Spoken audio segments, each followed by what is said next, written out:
To connect Motorola Signature with a car, first of all, we'll need to open settings on our device.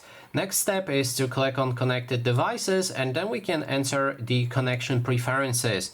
Now look for Android Auto right here. You can click on it, and this may open your Google Play Store, where it will ask to perform an update for Android Auto. So click on update, and then after a moment should be updated. We can then just go back one click and select Android Auto again. Now select connect a vehicle. There's two ways for connecting your car.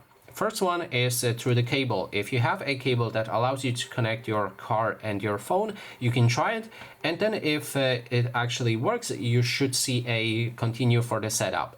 If it doesn't, you can always try to connect it using wireless Android Auto. That means Bluetooth pairing. So this is mostly available for devices that are newer than 2021. So it should work mostly for the models after 2021.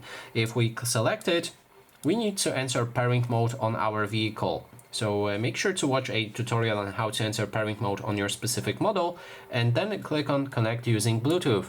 Now finally pair a vehicle, and then you should see pair new device. You can click on it and then look for your car on this list. Select it and then confirm it with the pin on both of the device, both of your car and your phone, and after that your car should be connected. And that is basically everything. Thanks so much for watching.